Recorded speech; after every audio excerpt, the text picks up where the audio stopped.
MTS का जो second paper होने वाला है, पेपर सेकंड, जो कि डिस्क्रिप्टिव टाइप में होगा, उसकी पूरी इंट्रोडक्शन, पूरी जानकारी कि कैसे आपको क्या इसमें आएगा, किस तरीके से आपको करना है। तो ये है पेपर सेकंड डिस्क्रिप्टिव, जो कि लिखित में होगा, जिसमें मैं आपको बता देता हूँ, ये ऑफिशियल नोटिफिकेशन है एसएससी का, एमटीएस का, जिसमें शॉर्ट ऐसे अथवा लेटर, या तो ऐसे लिखना है या लेटर लिखना है, इन इंग्लिश और any language including in the 8 schedule of the constitution. मतलब कि 8 में जो शेड्यूल में जो लैंग्वेज हैं, 22 लैंग्वेज होती हैं, हिंदी, इंग्लिश, उर्दू वगैरह, उनमें किसी भी एक भाषा में आपको या तो ऐसे लिखना है या फिर लेटर लिखना है, जो भी शॉर्ट लिखना है। ऐसे की लेंथ होती है 250 वर्ड, और लेटर की लेंथ होती है 150 वर्ड मैक्सिमम। तो इतने शॉर्ट में आपको ऐसे या लेटर लिखना है एसएससी एमटीएस में, जिसके मैक्सिमम मार्क मिलेंगे 50 मार्क्स का होगा। ऐसे लिखो चाहे लेटर लिखो। टाइम ड्यूरेशन रहेगा इसमें 30 मिनट रहेगा नॉर्मल कैंडिडेट के लिए, और जो फिर हैंडीकैप कैंडिडेट हैं उनके लिए 40 मिनट का टाइम रहेगा।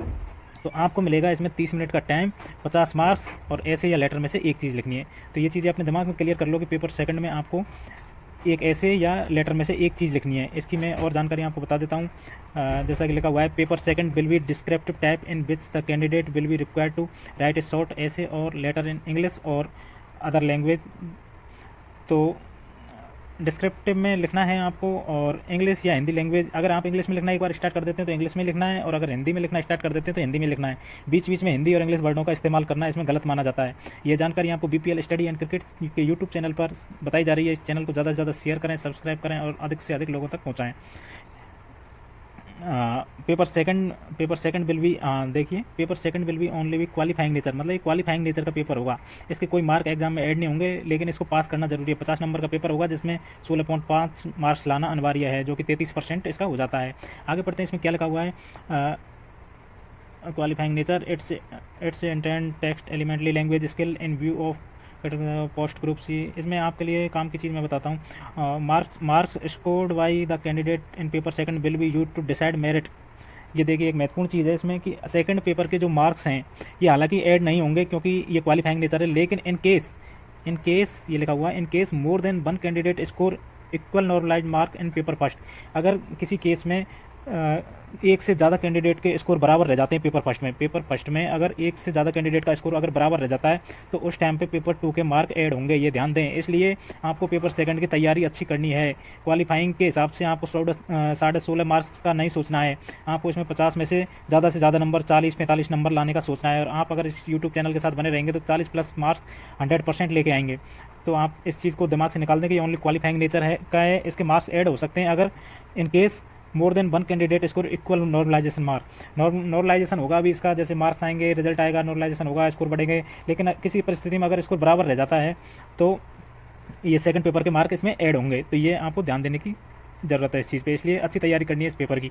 Paper second will be held only those candidate who meet cut off paper first की जो कट ऑफ को पार कर लेगा उसका ही पेपर सेकंड होगा। तो ये तो नॉर्मल सी बात थी, और इसके बारे में मैं और आपको डिटेल बताता हूँ। आपको ये चीज़ें समझ में आ गई होंगी कि एक ऐसे या एक लेटर लिखना है, 50 मार्क्स का लिखना है, 30 मिनट का लिखना है। ये एसएससी एमटीएस का डिस्क्रिप्टिव पेपर है।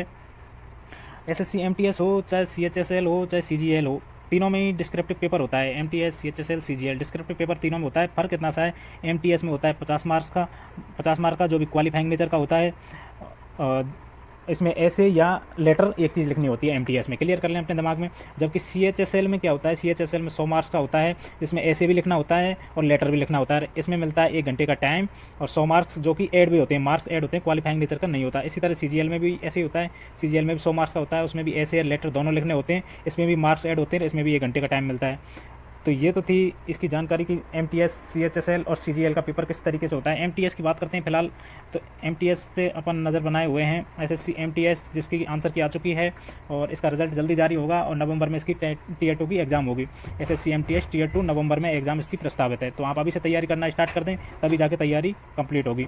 इसमें या तो ऐसे लिखना है या लेटर लिखना है। अपन अभी सबसे पहले कंसंट्रेट करेंगे ऐसे पे, क्योंकि लेटर थोड़ा सा हार्ड पड़ता है। हार्ड तो क्या, लेकिन इसमें आपको फॉर्मेटिंग आनी चाहिए, कैसा स्टार्ट में फॉर्मेट है, लास्ट में क्या लिखना है, ऑफिशियल लेटर, अनऑफिशियल लेटर, सब तरीके का आना चाहिए।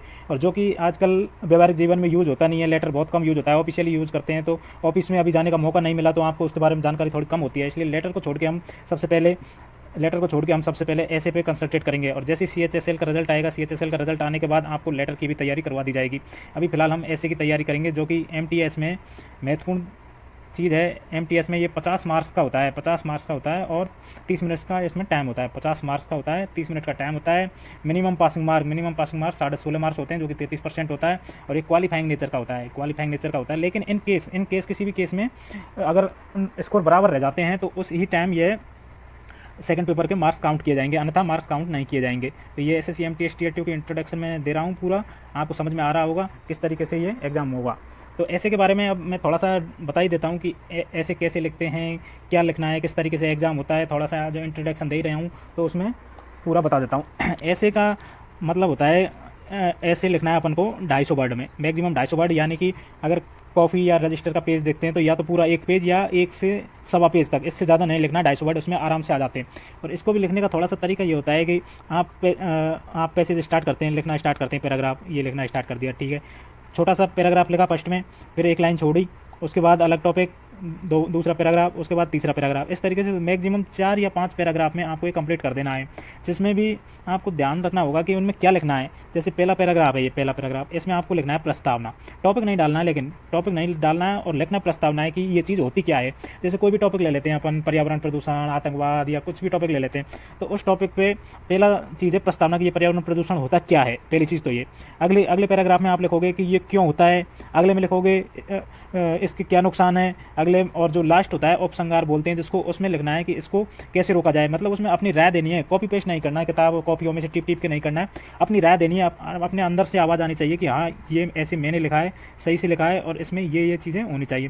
तो ये बॉडी होती है एक तरह से ऐसे की, जो कि 250 वर्ड के अंदर आपको संक्षिप्त में लिखना है। अच्छी अच्छी चीज़ें संक्षिप्त में लिखनी है। जैसे पहले में प्रस्तावना हो गया, फिर कारण और उसके निवारण और इससे क्या नुकसान है, ये सब चीज़ें, और लास्ट में अपनी खुद की राय कि मेरे हिसाब से ये होना चाहिए, जो कि शॉर्ट में लिखना चाहिए, मैक्सिमम 250 वर्ड। ये सब चीज़ें ऐसे में होती हैं।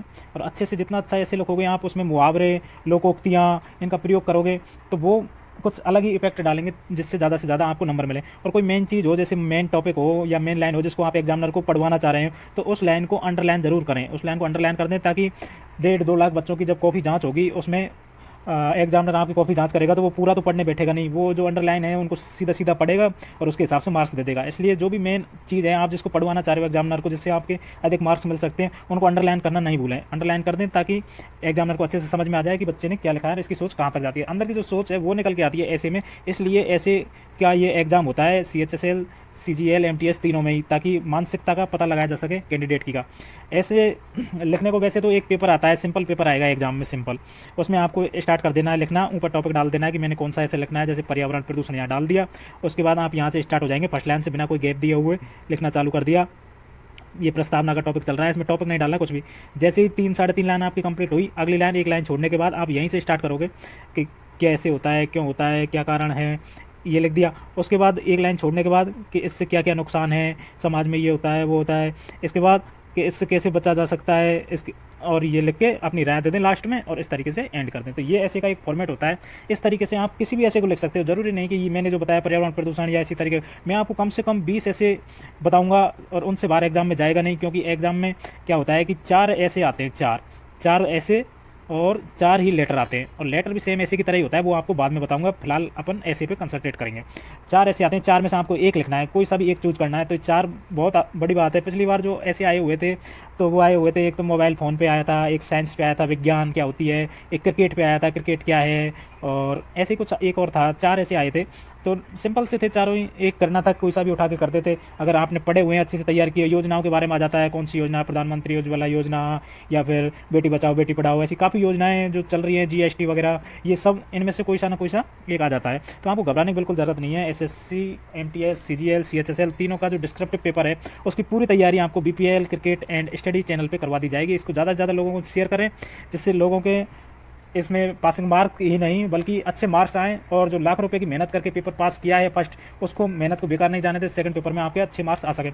इसमें एक चीज़ और बता दूं मैं, कई बार क्या होता है एग्जाम में, जो पेपर मिलता है एग्जाम में, उसमें बॉक्स बने हुए आ जाते हैं, और लोग उनको देख के घबरा जाते हैं। ऐसे बॉक्स आ जाते हैं बने हुए, उन बॉक्स में आप क्या होता है कि आपको बॉक्स के अंदर लिखना होता है जो भी आप लिख रहे हो, जैसे पर्यावरण प्रदूषण या किसी भी टॉपिक पर लिख रहे हो आप, जीएसटी वगैरह किसी पे भी लिख रहे हो, तो ये बॉक्स आ जाते हैं। तो बॉक्स देख के आपको घबराना नहीं है, बॉक्स के अंदर लिखना है जो भी लिखना है, ना तो ऊपर टच होना है, ना नीचे टच होना है, ना साइड में कहीं भी टच नहीं होना है। जैसे कि कुछ भी लिखना है इसमें तो ये बॉक्स के अंदर अंदर लिखा आना चाहिए, जैसे पर्यावरण प्रदूषण एक भयंकर बीमारी है, इससे बचने के, ऐसे एक एक वर्ड को लिखना है। अगर किसी वर्ड में कॉमा आ रहा है तो कॉमा आ रहा है तो वो भी उसी बॉक्स के अंदर ही जाएगा। जैसे तुम, तो अब इसमें जो कॉमा लगेगा तो वो इसके साथ ही लगेगा, तुम यह, तो कॉमा यहीं लगेगा, इसके साथ टच नहीं होना चाहिए, ये लाइन जो टच नहीं होनी चाहिए, बस इसमें यही ध्यान रखना है और कुछ नहीं है बॉक्स का। बस सिंपल है, बिल्कुल कोई दिक्कत नहीं है। आपको 30 मिनट का टाइम होता है, 30 मिनट में आपको स्टार्ट के 5 मिनट तो आपको, 5 ज़्यादा बोल दिया, 2 या 3 मिनट आपको पहले तो 4 जो ऐसे आते हैं उनमें से एक सेलेक्ट करना है कि कौन सा ऐसे लिखना है, और अपने दिमाग में चीज़ें क्लियर कर लेनी है कि किसको, जैसे मैंने सेलेक्ट कर लिया माना कि क्रिकेट वाला, तो क्रिकेट में क्या, कैसे मैं स्टार्टिंग करूँ, क्या प्रस्तावना लिखनी है, क्या उसकी बॉडी लिखनी है और क्या उसका लास्ट में मेरी तरफ से मैं दूंगा। तो ये सब चीज़ें अगर क्लियर हो जाएंगी उसके बाद ही आप लिखना चालू करें, नहीं तो एक बार अगर लिखना चालू कर दिया बीच में आप अटक गए तो मुश्किल हो जाती है। इसलिए स्टार्ट में आप 2-3 मिनट या 5 मिनट का टाइम ले सकते हैं, लिखने के लिए 20-25 मिनट बहुत होती हैं। इसलिए आप पहले आराम से दिमाग में क्लियर करें कि मुझे कौन सा इसमें से लिखना है और उसी को इस तरीके से लिखें, संक्षिप्त में लिखें, बहुत अच्छा लिखें, अच्छे मार्क्स आपको जरूर मिलेंगे। तो मैं आपको यहाँ पे कम से कम 20-25 ऐसे तैयार करवा दूंगा जो कि एग्जाम की दृष्टि से बहुत ही महत्वपूर्ण रहेंगे और उनके बाहर आपको कोई भी ऐसे नहीं आएगा। अगर बाहर आ भी जाता है गलती से तो आपके अंदर इतनी स्किल आ जाएगी 20-25 ऐसे देखने के बाद कि आप स्वयं ही आराम से ऐसे लिख सकते हो, कोई प्रॉब्लम नहीं होगी। तो ये एसएससी एमटीएस का मैंने आपको बता दिया, एमटीएस, सीएचएसएल, सीजीएल, ये तीनों में काम आएगा। सीजीएल मेंस की अभी एग्जाम चल रही है, जैसे खत्म होगी तो तुरंत ही वो भी डिस्क्रिप्टिव पेपर की तैयारी करना स्टार्ट कर देंगे। सीएचएसएल का रिजल्ट आने वाला है 1-2 दिन में, 9 तारीख को आने वाला था लेकिन आया नहीं, तो ये भी अब इसकी डिस्क्रिप्टिव की तैयारी कर देंगे। एमटीएस की आंसर की आ चुकी है तो ये लोग भी डिस्क्रिप्टिव पेपर की तैयारी करना चालू कर देंगे। तो तीनों एग्जाम महत्वपूर्ण एग्जाम होती हैं एसएससी की और तीनों में डिस्क्रिप्टिव पेपर होता है। और तीनों के कैंडिडेट इस यूट्यूब चैनल को ज़्यादा से ज़्यादा शेयर करें और इसको सब्सक्राइब करें और बेल आइकन को जरूर प्रेस कर लें ताकि आपको हर एक अपडेट मिलती रहे। मैं आपको इसके बाद से एक ऐसे डेली करवा दिया करूंगा 1 या 2 दिन में, तो आप उनको कॉपी पेन लेकर तैयार कर लें, कॉपी में लिख लें और याद कर लें, बिल्कुल रट लें, इससे बाहर कुछ नहीं जाएगा। तो मैंने आपको पूरी डिटेल बता दी है एसएससी एमटीएस की। तो ठीक है, थैंक यू दोस्तों।